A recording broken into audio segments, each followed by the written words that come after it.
16 जून को Facebook live, 17 जून को encounter में मौत। बीच में कुछ घंटे और अनगिनत सवाल। यह कहानी है 28 साल के बिहार के भरत भूषण तिवारी की। वो भरत भूषण तिवारी जिसके इर्द गिर्द फिलहाल बिहार में सवालों का तूफान खड़ा है। बिहार में आज हर गांव, हर चौपाल और हर घर में एक ही सवाल पूछा जा रहा कि अगर कोई लड़का सिस्टम से तंग आकर गांव की टूटी सड़क, बाढ़ से हाहाकार को देखकर हाथ में हथियार उठा ले, तो क्या पुलिस उसको तब भी ठोंक देगी जब वो सरेंडर की बात कर रहा हो? यार इनको दे दिया गया और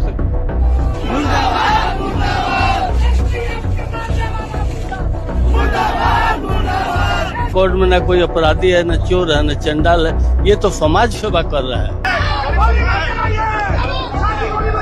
क्या मामला सर? कितनी गोली लगी है सर? कितनी गोली लगी है सर?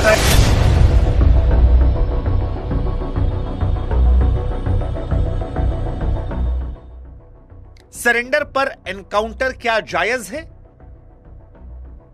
क्योंकि जिस भरत तिवारी को बिहार पुलिस ने एनकाउंटर में मार गिराया वो बीएससी का छात्र है। उसका कोई क्रिमिनल रिकॉर्ड नहीं निकला है, किसी गैंग का वो हिस्सा नहीं था, हिस्ट्री शीट बदमाश नहीं था, गांव की सड़क, बाढ़ और बिजली के लिए आवाज उठा रहा था। हाँ, 16 जून को जरूर वो लाइव आया, पिस्टल दिखाई। एक वीडियो और वायरल हो रहा है जहां पर पुलिस वाले घर के सामने आए हैं, वहां भी वो पिस्टल दिखा रहा है। वो अपने आप को भगत सिंह से जोड़ते हुए कह रहा था कि ये लड़ाई मैं अकेले लड़ रहा हूं।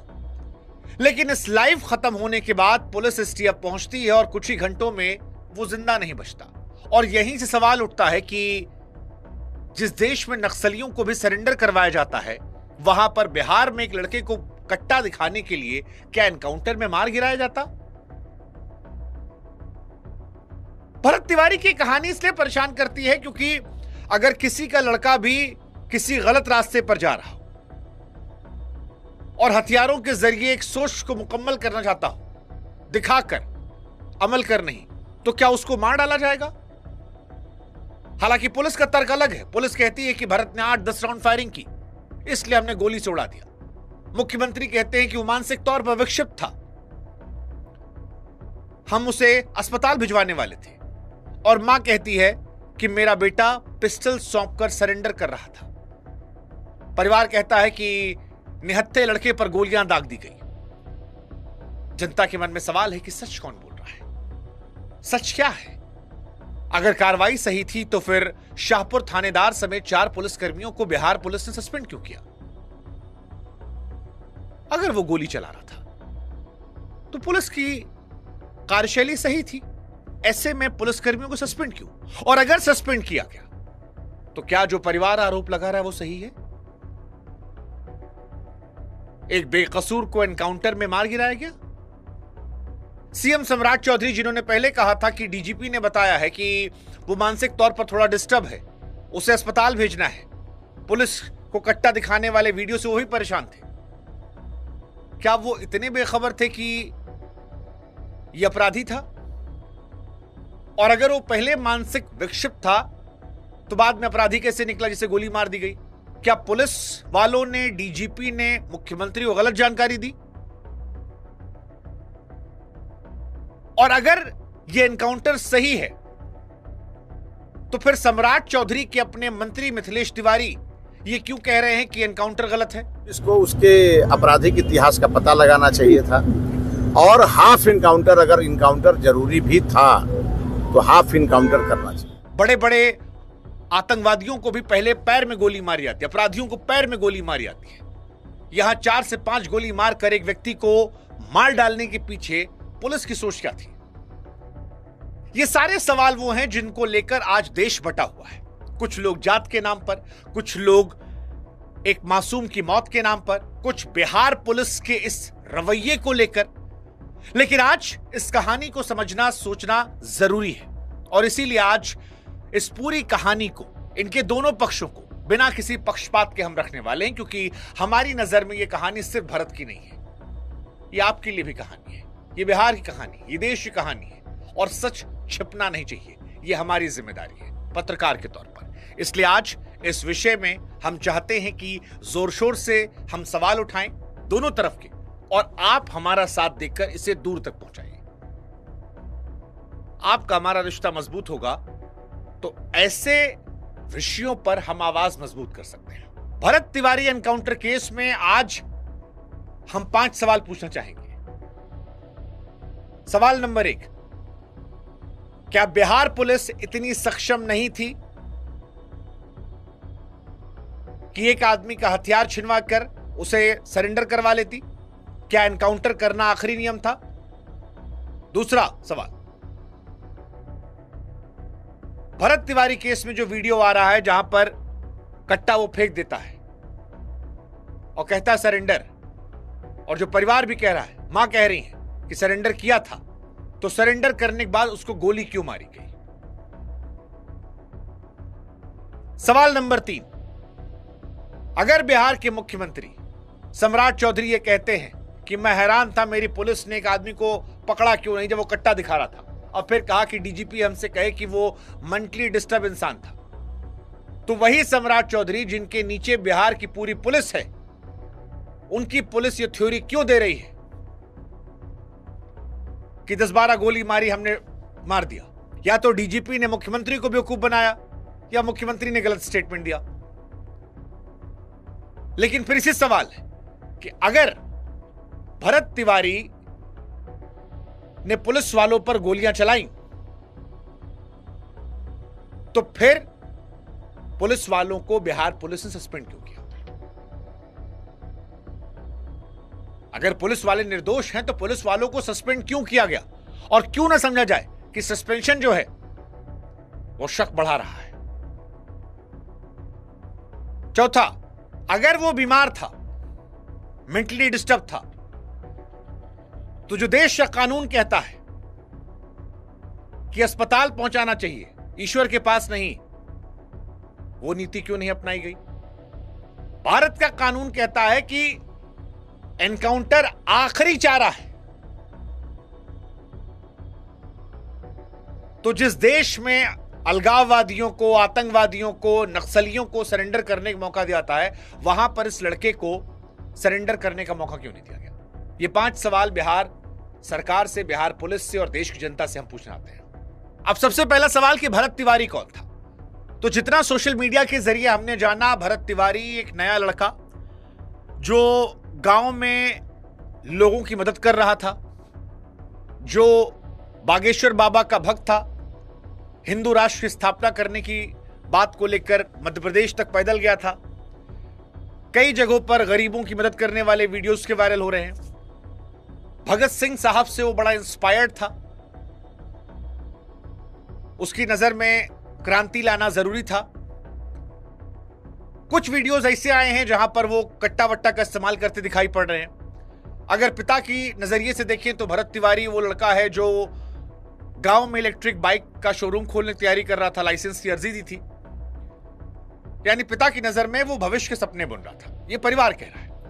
लेकिन एक थ्योरी और आ रही है कि उसका दिमागी संतुलन पूरी तरह सही नहीं था, जो बात डीजीपी ने भी कही थी और यही बात परिवार की तरफ से भी आई है कि वो अंदर अंदर थोड़ा परेशान, टूटा था। पुलिस ने भी मानसिक रूप से उसे परेशान बताया। अब एक पढ़ा लिखा लड़का, सपने देखने वाला लड़का हाथ में बंदूक उठाता है और उस बंदूक उठाने के लिए उसकी जान चली जाती है। यही सवाल उठता है कि भाई ऐसा क्यों हुआ और ये एनकाउंटर ही क्यों हुआ? तो एनकाउंटर क्यों हुआ ये हम आपको नहीं बता सकते, लेकिन ये बताते हैं कि एनकाउंटर के दिन क्या क्या हुआ था। 17 जून को करीब 9 बजे शाहपुर पुलिस और एसटीएफ की टीम जो है बिलौटी गांव पहुंचती है। ठीक यहीं से 2 अलग अलग कहानियां शुरू होती हैं। पुलिस कहती है कि भरत ने टीम को देखते ही फायरिंग शुरू कर दी, चेतावनी के बाद नहीं रुका, इसलिए जवाबी कार्रवाई में पुलिस ने गोली मार दी। कुछ गोली पैर में लगी, अभी पोस्टमार्टम हुआ नहीं है। परिवार कह रहा है कि गोली शायद पेट में या जांघ में लग गई थी जिससे उसकी मौत हो गई। हालांकि घायल भरत को पहले शाहपुर, फिर आरा और फिर पटना के पीएमसीएच ले जाया गया, जहां पर इलाज के दौरान उसकी मौत हो जाती है। उसकी मौत की खबर सुनते ही गांव में गुस्सा फूट जाता है और फिलहाल उसकी मौत के बाद बड़ी संख्या में उसके गांव में लोग उसे समर्थन देने जा रहे हैं। उनकी मां, उनकी बहन मुख्यमंत्री से लेकर पुलिस पर जबरदस्त तरीके से आक्रोशित है। गुस्से में कई भारी भरकम शब्दों का वो इस्तेमाल भी कर रही है। मां सड़क के बीचों बीच अपने जवान बेटे को लेकर रोती नजर आई। बहुत सारे रोने वाले वीडियोस उनके निकल कर आए हैं। बहुत सारे लोग भी उनकी मां के पास जाकर समझने की कोशिश कर रहे हैं, कुछ दर्द बांटने की कोशिश कर रहे हैं। लेकिन फिलहाल हर आंख में एक सवाल है कि हुआ क्या था। ऐसा क्या हुआ था कि जिस देश में नक्सलियों को, जिस कश्मीर में आतंकवादियों को सरेंडर करवा लेते हैं, वहां पर बिहार में एक आदमी को बंदूक दिखाने के लिए एनकाउंटर में मार डालते हैं। यह मामला बड़ा गरमाया हुआ है और जब यह मामला गरमाया है तो थानेदार समेत 4 पुलिस वालों को सस्पेंड कर दिया गया है। एसपी ने जांच के आदेश दिए। पुलिस कह रही है सब नियम के हिसाब से हुआ है, लेकिन पुलिस सस्पेंड भी कर रही है और यहीं से मामला जो है वो और गड़बड़ाता है कि कहीं तो झूठ है पुलिस का, या तो सब सही से नहीं हुआ है और या सस्पेंशन गलत है। क्योंकि पुलिस ने थ्योरी तो वही दी कि लड़के ने पिस्टल लहराई, फायरिंग की, हमने गोली मार दी। अब इस वीडियो को गलत साबित करने के लिए एक वीडियो आया है जो उसका खुद का लाइव वीडियो है, जिसमें वो हाथ में पिस्टल लिए शुरू में चेतावनी दे रहा है, लेकिन एक और वीडियो है जिसमें वो कह रहा है कि लो सरेंडर कर दे रहे और कट्टा फेंकते नजर आ रहा है। और वहीं वो थ्योरी आ रही है कि हथियार फेंकने के बाद एनकाउंटर हो गया। यानी पुलिस पर सीधा आरोप है कि फर्जी एनकाउंटर है। पुलिस फर्जी एनकाउंटर से मना कर रही है, कह रही है ड्यूटी के दौरान मजबूरी में किया गया था। मां कह रही है कि भरत जो है पिस्टल छोड़कर हाथ ऊपर करके सरेंडर कर चुका था। सोशल मीडिया पर कई वीडियोस भी ऐसे आ रहे हैं। उसके बाद कहा जा रहा है गोली मारा गया है। परिवार भी कह रहा है बार बार, उसके चाहने वाले अब कह रहे हैं कि अगर मुख्यमंत्री मान रहे थे वो दिमागी तौर पर बीमार था तो फिर गोली से छलनी करना जरूरी था या अस्पताल भेजना जरूरी था। अब ये 2 बातें आ रही है, एक तरफ आत्मरक्षा, दूसरी तरफ सरेंडर के बाद गोली मार देना। अब ये दोनों बातें सच तो नहीं हो सकती। एक आदमी तो झूठ बोल रहा है, झूठ बोल रहा है। और क्योंकि पुलिस ने प्रथम दृष्टया ये कहा कि एनकाउंटर सही हुआ और फिर 4-5 आदमी को सस्पेंड कर दिया, तो शक जो है वो पुलिस की तरफ ज्यादा बढ़ रहा है कि थानेदार समेत 4-5 आदमी सस्पेंड क्यों है। हालांकि अभी किसी नतीजे पहुंचने जल्दबाजी होगी, लेकिन फिर वही 2 कहानी है। एक वीडियो जिसमें भरत का पिस्टल लहराते सबूत है, लेकिन दूसरा सरेंडर वाला वीडियो भी है जहां वो कह रहा है कि लो ठीक है सरेंडर कर दे रहे। और वहीं से यह तय हो रहा है कि जब सरेंडर करने की बात आ गई तो क्या उसके बाद गोली चलाई उसने, क्योंकि वो वाला वीडियो नहीं है जहां वो पुलिस पर ताबड़तोड़ गोली चला रहा हो और पुलिस में कोई चोटेल वोटेल भी नहीं हुआ है। हर बार की तरह कहानी। और आप जानते हैं इस देश में कितना एनकाउंटर फर्जी होता है। और यही सवाल है कि क्या उसको मार दिया गया, और मार दिया गया तो क्या पुलिस इतना बौरा गई है। हालांकि अभी पोस्टमार्टम रिपोर्ट का इंतजार करना पड़ेगा। पोस्टमार्टम रिपोर्ट बताएगी कि जो गोली पुलिस वालों ने चलाई वो कितनी दूर से चलाई, गोली कहां लगी, फॉरेंसिक जांच बताएगी। फायरिंग दूरी कितनी थी, गवाहों के बयान, सीसीटीवी, मोबाइल फुटेज, ये सब आएंगे। और अगर ये सब इशारा करते हैं कि भरत सरेंडर कर चुका था तो यह आत्मरक्षा नहीं हत्या की कहानी बन जाएगी कि पुलिस वालों ने हत्या कर दी। अब सवाल यह है कि क्या ये रिपोर्ट ईमानदारी से बाहर आएगी, क्या बिहार सरकार इसको ईमानदारी से लाने देगी, क्योंकि भरत तिवारी पर तो सीएम और पुलिस की कहानी अलग अलग है और यही सबका दिमाग खराब हो रहा है। सरकार के अंदर की 2 कहानी है। पुलिस एनकाउंटर कह रही है, मुख्यमंत्री कह रहे हैं कि भैया जिंदा गिरफ्तार करके अस्पताल भेजना था। मुख्यमंत्री कह रहे हैं कि हमको डीजीपी बताया, जब हम कट्टा वाला वीडियो देखे कि हम सकपका गए, कैसे पुलिस पर किया है, फिर पता लगा कह रहे वो तो मेंटली डिस्टर्ब है। और मुख्यमंत्री क्योंकि राष्ट्रीय गृह मंत्री भी हैं, यानी पुलिस उन्हीं नीचे काम कर रही है। तो अगर उन्हीं नहीं पता और उन्हीं को बेवकूफ बनाया गया तो फिर ये कम्युनिकेशन गैप था या ऑन द स्पॉट जो पुलिसकर्मी थे उन्होंने फैसला लेके गोली चला दी।